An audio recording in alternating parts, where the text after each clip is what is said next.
नमस्कार मित्रों, ओम नमः शिवाय। हर हर महादेव। स्वागत है आप सभी का हमारे यूट्यूब चैनल पवन पुत्र एस्ट्रोलॉजी में। तो मेष राशि वालों हो जाइए सावधान। दोस्तों, इन 24 घंटों में आपको करना बस क्या है कि भाग्य भरोसे नहीं बैठना है, भाग्य को अपने हाथों से लिखना है। कई बार दोस्तों, भाग्य भरोसे बैठे रहने वालों का कभी भाग्य नहीं संवरता, लेकिन जो भाग्य से लड़ कर अपनी किस्मत खुद लिखते हैं, भगवान भी उनका साथ देने लगते हैं। आपको वही योद्धा बनना होगा। साथ ही साथ, अगर आप अविवाहित थे, काफी समय से विवाह आपका नहीं हो रहा था और लोग आपको एक बार में ही ना कर दिया करते थे, तो अब ग्रह दशा जो आपकी बदली है, उस आधार पर एक अच्छे फायदे की उम्मीद है, एक अच्छे रिश्ते की उम्मीद है, अच्छे परिवर्तन की उम्मीद है। लेकिन कई बार क्या होता है दोस्तों, हमारा भी ईगो आड़े आ जाता है कि हम बाद में करेंगे, थोड़े समय बाद करेंगे, और ऐसा करते करते एक समय ऐसा आ जाता है कि तब आगे शादी हो ही नहीं पाती। तो समय बड़ा बलवान है।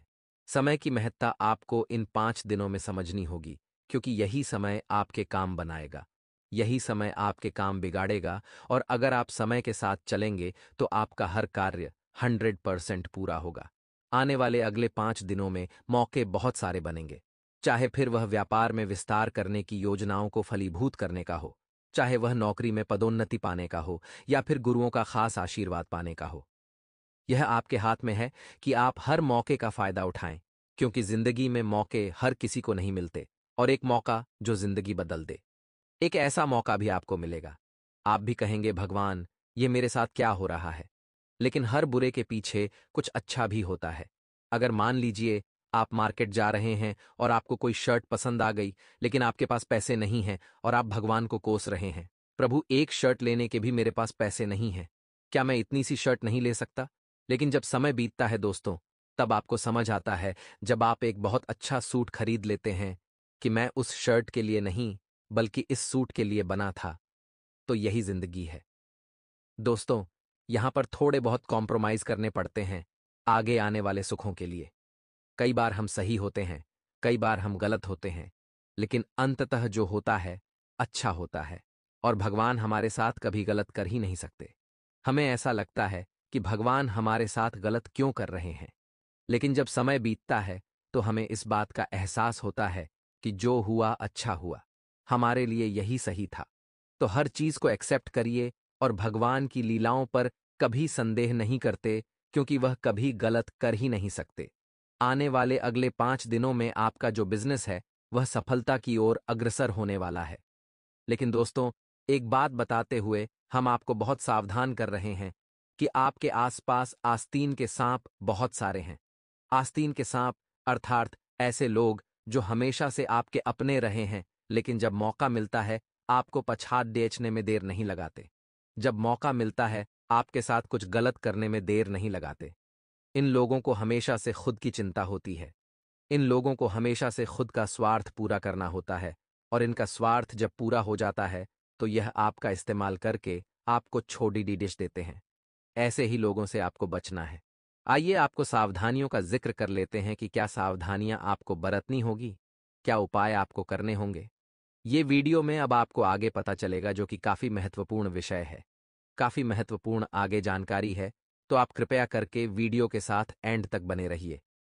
दोस्तों, कई बार हमें ऐसा लगता है कि जिंदगी खूबसूरत तो है, लेकिन हम इसे जीना भूल गए हैं, और वास्तविकता में ऐसा ही हो रहा है। जब हम देखते हैं बच्चे को मुस्कुराते हुए, तब हमें महसूस होता है इसे न तो अतीत की चिंता है, इसके साथ क्या हुआ उस बारे में सोचता ही नहीं है, भविष्य में इसके साथ क्या होगा इसे उसकी भी चिंता नहीं है। और असली कारण यही है कि वह मुस्कुरा रहा है, क्योंकि वह अपने वर्तमान में जी रहा है। उस बच्चे को केवल अपने आप से मतलब है, और यही उसकी मुस्कान की वजह है। और यही चीज हम सब भूल रहे हैं। हमें अतीत की बहुत चिंता है कि आज मैंने ऐसा क्यों किया, मैं रोक सकता था, ऐसा नहीं होता, मैंने अपने हाथों से यह कर दिया, वह कर दिया। अतीत की बहुत चिंता है। अब भविष्य की भी चिंताएं हैं कि क्या मैं अपने गोल को हासिल कर पाऊंगा, क्या मैं अपने लक्ष्यों को प्राप्त कर पाऊंगा, क्या मुझे वह मिलेगा, मुझे मिलेगा। अब इसके बाद भविष्य की चिंता है। हम वर्तमान को भूल गए हैं, और जो इंसान वर्तमान को भूल गया है वही दुखी रहता है। जो अतीत और भविष्य को छोड़ अपने वर्तमान में उस बच्चे की तरह खुश रहना सीख जाता है। वह इंसान जीवन में सदैव तरक्की पाता है और वह हमेशा मुस्कुराता है, चाहे कष्ट कितने भी हो। वह यह बात समझता है कि आज मैं नहीं जिया तो कब जिया, क्योंकि मेरे हाथ में तो आज ही है, और अगर आज भी दुखी होकर मैं समय को बर्बाद कर दूंगा तो क्या दुखी, यह समय पुनः लौट कर आएगा। यह चीज आप खुद को समझाइए। स्वास्थ्य की बात करें। अगर अगले 5 दिनों में तो घर के बड़े बुजुर्गों का ध्यान रखना है। आपका स्वास्थ्य बहुत सही है। उनको जब आप दवाई गोली दे रहे हैं तो एक्सपायरी डेट का भी ध्यान रखना है, वरना गड़बड़ हो सकती है। उनका स्वास्थ्य प्रभावित हो सकता है। बहुत ज्यादा धूप में लेकर नहीं घूमना है। आपकी जिम्मेदारी है कि आप उनका ध्यान रखें। पारिवारिक सपोर्ट आपके पास बहुत अच्छा है। आपके परिवार के लोग बहुत ही ज्यादा सपोर्टिव हैं और आपने हमेशा इस बात का गर्व किया है कि जिंदगी में कुछ हो या ना हो, परिवार का सपोर्ट हमेशा से आपके पास रहा है। यही आपका प्लस पॉइंट है। बस कोशिश दोस्तों आपको यही करने है कि आप जो करें दिल से करें और उन्हें भी यह साबित करके दिखाएं कि अगर उन्होंने आप पर भरोसा किया है तो कोई गलती नहीं की। ऐसी मेहनत करके आपको दिखानी है। आने वाले अगले 5 दिनों में आपके जितने भी लव बर्ड्स हैं, जितने भी प्रेमी जोद्धे हैं, वे सभी बहुत ही खुश नजर आने वाले हैं, क्योंकि एक बहुत अच्छा एहसास उनके जीवन में होने वाला है कि उनका रिश्ता विवाह में बदल सकता है। संभावना पूरी पूरी काफी हद तक बन रही है, लेकिन आपको भी बहुत ज्यादा दिखावा, जल्दीबाजी या लोगों को बताने में हाय तौबा नहीं करना है। आपको करना वही है जो जितना ज्यादा गुप्त तरीके से हो सके, क्योंकि लोग यही गलती करते हैं। अपनी गुप्त योजनाओं को सभी को बताते हैं और उसके बाद नतीजा दोस्तों निकलता है। उसके बाद नतीजा यह निकलता है कि लोग या तो उन चीजों को बदनाम कर देते हैं, उनके खिलाफ अफवाहें उड़ढ़ा देते हैं, तरह तरह की मुसीबतें पैदा कर देते हैं और हमारी राहों में दिक्कतें क्रिएट करते हैं। अब हम आपको कुछ उपाय बताना चाहते हैं। ये उपाय आपको अवश्य करने हैं। इन उपायों से आपके दोष भी खत्म होंगे, आपके रोग भी खत्म होंगे, आपके जीवन में तरक्की भी आपको अवश्य प्राप्त होगी। तो सबसे पहला उपाय दोस्तों क्या है? अगर रविवार का दिन आता है तो आपको 3 जादू खरीद करके लानी है, क्योंकि रविवार के दिन जादू खरीदना बहुत शुभ होता है। जी हाँ दोस्तों, आपको पूरी 3 जादू खरीद करके लानी है, इतना ध्यान रखिएगा। उसके बाद आपको क्या करना है, उन तीनों जादू को पूरे रविवार के दिन अपने घर में रहने देना है। ऐसी जगह रखना है कि किसी की नजर उन पर न पड़े। जादू को सोफे के नीचे भी नहीं रखते हैं, इतना ध्यान रखिएगा। एक बहुत अच्छी जगह पर रखिए जहां लोगों की नजर नहीं पड़ एच रही हो। उसके बाद अगले दिन यानी सोमवार के दिन तीनों जादू को किसी मंदिर में दान आपको कर देना है। किसी मंदिर में चुपचाप रखकर आ जाना, कोई रोके नहीं, कोई देखे नहीं, कोई टोके नहीं, इस बात का ध्यान रखना, आपका काम जरूर होगा। अगला उपाय बताने जा रहे हैं वह है तो आपके लिए बहुत ही जबरदस्त। रविवार की रात को आप ये उपाय कर सकते हैं। 1 गिलास कच्चे गाय का दूध आपको लेना है और अपने सिरहाने रख करके सो जाना है।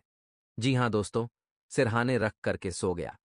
सुबह जब आप उठे, दैनिक कामों से निवृत्त होकर स्नान करने के बाद आपको उसी 1 गिलास जो गाय का दूध था उसे बबूल के पेडीएच की जडीएच में डाल देना है। अब आप कहेंगे गुरुजी, बबूल के पेडीएच हमारे घर है, नहीं तो आप नींबू के पेडीएच में डाल सकते हैं। नींबू का पेडी भी नहीं है तो कांटेदार किसी भी पौधे में डाल दीजिए। आपके जीवन की नकारात्मकता दूर होगी, आपके जीवन की समस्याएं दूर होंगी। कोई तंत्र मंत्र का प्रभाव आपके ऊपर होगा तो वह भी खराब खत्म हो जाएगा। देखिए दोस्तों, आने वाले अगले इन 24 घंटे में 3 बड़ी बातों का ध्यान रखना, औरतों को परखना है, चाहे वो हमारे घर की हो या बाहर की, तो हम आएं। हमें उनके अंदर कुछ अवगुणों को देखना होगा। अगर वह अवगुण उनके अंदर नहीं है तो वो हमारे घर को स्वर्ग बना देगी, वो हमारे घर के मंदिर बना देगी। लेकिन अगर ये अवगुण जो आगे वीडियो में हम बताने वाले हैं वो किसी भी स्त्री में हैं तो वो अच्छे भले घर को भी नरक बना देगी। इसीलिए बहुत ध्यान से सुनेगा इन अवगुणों के बारे में। अगर आपके घर की महिलाओं में भी अवगुण होते हैं तो आप उन्हें तुरंत ही ना दूर करने की सलाह दीजिए, वरना भाग्यशाली बनने की बजाय आप दुर्भाग्यशाली बन जाएंगे। सबसे पहले नंबर का जो अवगुण है वो है दोस्तों झूठ बोलना। स्त्रियों में यह अवगुण बहुत ज्यादा होता है कि वह अक्सर झूठ बोलती हैं, क्योंकि वह कोमल हृदय वाली होती है और अक्सर अपनी बातों को छुपाने के लिए वह झूठ बोल देती है और बुराई का कारण बनती है। देखिए, मान लीजिए आपका घर हमेशा से एक रहा है। आपका परिवार हमेशा से एकजुट रहा है। अब एंट्री होती है किसी बहू की जो कि बात बात पर बहुत ज्यादा झूठ बोलती है, तो कहीं ना कहीं बातें सच्ची भी होगी तो कोई यकीन नहीं करेगा। और यह जो झूठ की गाड़ी है, ये एंड में आकर के सत्य पर आकर रुकेगी। तो एक बार सत्य बोलकर 10 मुसीबतों से अच्छा है दोस्तों कि आप झूठ में न फंसे, क्योंकि एक झूठ को छुपाने के लिए आपको 100 झूठ बोलने पड़ते हैं। तो कुछ स्त्रियां जो दिन रात झूठ बोलती रहती हैं, क्योंकि उनका कोमल हृदय होता है, उनकी गलती भी नहीं है, क्योंकि वो अपनी बातों को दबाना चाहती है, छुपाना चाहती है और अंदर से उनके झूठ निकल जाता है। तो इस अवगुण को जहां यहां पर रोकना होगा, उन्हें यह बात समझानी होगी। जो सत्य होता है वह एक डेबिट कार्ड की तरह होता है, जिसमें भले ही पहले कीमत अदा कर दी जाती है, लेकिन बाद में बहुत मजा आता है। परंतु जो असत्य होता है, जो झूठ होता है, वह क्रेडिट कार्ड की तरह होता है, जिसमें पहले तो आप बहुत मजे ले लेते हैं, लेकिन बाद में कीमत चुकानी पड़ती है। इसलिए झूठ वाला अवगुण निकाल दीजिएगा अगले नंबर पर। दोस्तों, अस्थिर और चंचल। अब आप कहेंगे स्थिर और चंचल, ये कैसा अवगुण है? तो देखिए, महिलाएं जो होती हैं, हमारे घर की औरतें जो होती हैं, बाहर आस पड़ोस की औरतें जो होती हैं, वो स्थिर विचारधारा की होती है। यानी कि जो बात अभी कर रही है, गारंटी नहीं है कि आगे भी उसी बात पर टिकी रहेगी।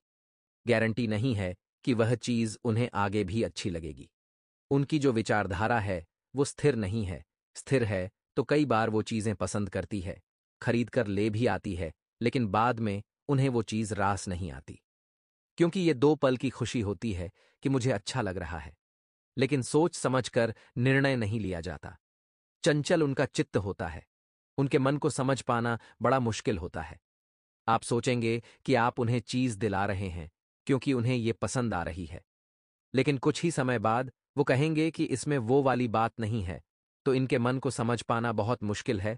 और चंचल मन है, 2 मिनट में इधर का उधर है, जबकि इंसान को अपने मन को स्थिर रखना चाहिए, अपने काबू में रखना चाहिए, क्योंकि वो इधर उधर भटका तो हमारे लिए ही परेशानियां उत्पन्न करेगा। यह बात आप ध्यान रखिएगा। अगले नंबर का जो अवगुण है वह और भी ज्यादा ध्यान देने लायक है, स्वार्थी और मायावी। कई बार 200 औरतें स्वार्थी और जिद्दी हो जाती हैं, और अपनी जिद को पूरा करने के लिए कई बार वे कहानियां गढ़ने लगती हैं और मोहमाया मायावी खेल भी खेलने लगती हैं। कई बार दोस्त तो वे झूठ का सहारा तो लेती हैं, साथ ही साथ अपने इस स्वार्थ को सिद्ध करने के लिए वो घर के अन्य सदस्यों के बारे में भी नहीं सोचती कि उनके मन में क्या बीत रही है या इसका उनके ऊपर क्या असर होगा, यह भी वह ध्यान नहीं रखती। तो कई बार महिलाओं की इस तरह की जो अवगुण होते हैं कि मुझे वह चीज चाहिए तो चाहिए, किसी भी रूप में चाहिए, क्योंकि महिलाएं एक दूसरे को देखकर भी बहुत जल्द जलती है। मान लीजिए, दूसरी महिला ने समान कलर की साड़ी पहन रखी है या कोई बहुत अच्छी साड़ी पहन रखी, तो उन्हें वो चाहिए। यानी कि बराबरी करने का बहुत आदत होती है। किसी महिला में एक दूसरे को देखकर ईर्ष्या करने की बहुत आदत होती है। किसी भी महिला में, जो कि नहीं होना चाहिए, ये चीजें बहुत दिक्कत देती हैं और एक अच्छे भले परिवार के लिए यह मुसीबत खड़ी करती है। अच्छे भरे घर को आग लगा देती है। कई बार दोस्त तो वे बहुत ज्यादा घबरा जाती हैं। यूं तो कहते हैं महिलाएं बहुत साहसी होती हैं, लेकिन जो विकट परिस्थिति जीवन में निर्मित होती है तो बहुत जल्दी हथियार डाल देती है, क्योंकि उनका मन बहुत निर्मल होता है। उनमें लड़ने का साहस नहीं होता। वे बहुत ज्यादा घबरा जाती हैं, वे कांपने लगती हैं, हाथ उनके बुझने लगते हैं। तो ऐसी परिस्थितियों में कई बार महिलाएं क्विट कर देती हैं, यानी कि आप में समर्पण कर देती है। तो हमसे नहीं होना, उन्हें लड़ना नहीं आता, और जिंदगी में इंसान को अपने हक के लिए लड़ना जरूर आना चाहिए, वरना वह मुसीबतों में फंस सकता है, वरना वह अच्छे खासे काम को भी बिगाड़ सकता है। इसलिए महिलाओं के अंदर यह अवगुण है कि अगर वह घबरा रही है तो उन्हें बात समझाइए कि आज कल की साहसी नारी है। घबराकर वह अपना अधिकार नहीं पा सकती, घबराकर वह मुसीबतों से नहीं बच सकती। उनके अंदर अवगुण बिल्कुल भी नहीं होना चाहिए, इतना ध्यान रखिए। अब दोस्तों, एक बात का ध्यान रखिएगा। आपके घर को आग लगा रही है वह एक औरत जो हमेशा अपने घर में गंदगी रखती है, साफ सफाई का ध्यान नहीं रखती है। भले ही कपड़ों से गहनों से खुद को सजा लें, लेकिन दिल से वह पवित्र नहीं होती है। वह हमेशा इधर उधर की बुराई कर रही है, चार जनों को किसी के बारे में गलत बोल रही है। किसी ने कुछ कर दिया तो जमान में उसका ढिंढोरा पीट रही है। वह खुद के आंचल में नहीं देख रही, लेकिन उसे चारों ओर की बुराई करनी है। इस कारण से रावण को भी इस तरह की महिलाओं के अवगुणों पर बड़ा ही धिक्कार आता है। और आपको भी एक बात समझनी है कि घर की महिलाओं का काम है हमारे पावन से घर को मंदिर बनाना। कई बार दोस्तों क्या होता है, घर की महिलाएं सुबह देरी से उठती हैं, झाड़ू पोछा लगाने हैं, उन्हें कोई मतलब नहीं है। घर के बुजुर्गों का, घर के परिवार वालों का ध्यान रखना है, उन्हें कोई मतलब नहीं है। समय पर पूजा पाठ करना भी उन्हें नहीं आता। ऐसी महिलाएं अपशगुनी होती हैं, जो अपने घर में पूजा पाठ नहीं करती, जो अपने घर में भगवान का नाम जाप नहीं करती। एक स्त्री का सबसे पहला धर्म यही होता है कि वह अपने घर के समस्त सदस्यों का ध्यान रखे। एक स्त्री का सबसे पहला धर्म यही होता है कि वह जितने भी आपके घर में बुजुर्ग हैं, उनकी सेवा करें, आपके माता पिता की सेवा करें। एक स्त्री का सबसे पहला धर्म यही होता है कि वह धर्म से जुड़े रहें और भगवान की भक्ति में लीन रहें, क्योंकि भगवान की भक्ति ही है जो हमें समस्त तरह के पापों से निकालने वाली है और हमारे चित्त को सुधारने वाली है। अगर हम कोई गलत काम करने भी जाएंगे तो भगवान की भक्ति में रोक लेगी। जरूरी है कि वह स्त्री भगवान से जुड़ी रहे। जरूरी है कि आप भगवान से जुड़े रहें। आप दोनों मिलकर भगवान के साथ जुड़े रहें, क्योंकि एक चीज इधर की उधर हुई तो परिस्थिति वह आने नहीं देगी जो आनंद आपको मिलना चाहिए। क्योंकि इसीलिए हम कहते हैं कि सही स्त्री के पैर आपके घर में पड़ते हैं तो आपका टूटा फूटा घर भी महल बन जाता है, आपकी रूखी सूखी जिंदगी भी आलीशान बन जाती है। लेकिन अगर दोस्तों एक अशुभ स्त्री के कदम आपके घर में अगर पड़ जाते हैं तो अच्छा खासा घर भी टूटकर बिखर जाता है। एक अच्छे घर से घर में भी मुसीबतें दस्तक देने लगती हैं, अच्छे खासे घर में भी नकारात्मक शक्तियां आने लगती हैं, तो सब कुछ घर की औरतों के ही हाथ में होता है। अब हम आपको दो उपाय बताने जा रहे हैं। अगर आप ध्यान से सुनेंगे तो आपको बड़ा ही लाभ होगा, बड़ा ही अच्छा काम होगा। सबसे पहला उपाय अगर हम आपको बताना चाहें तो आपको क्या करना है दोस्तों, आपको नित्य प्रतिदिन अपने घर में एक शुद्ध देसी घी का दीपक जलाना है। कहाँ जलाना है? तुलसी माता के पौधे के पास में। और यह काम अगर आपके घर की महिलाएं करेगी तो फायदा और ज्यादा हो जाएगा, क्योंकि घर की लक्ष्मी अगर काम करेगी तो पूजा पाठ और फायदा होना तय है। शुक्रवार के दिन अगर आप लगाएंगे तो फायदा और ज्यादा होगा, लेकिन इतना ध्यान रखिए कि रोजाना ये काम आप करें। आपके घर में सुख समृद्धि आएगी।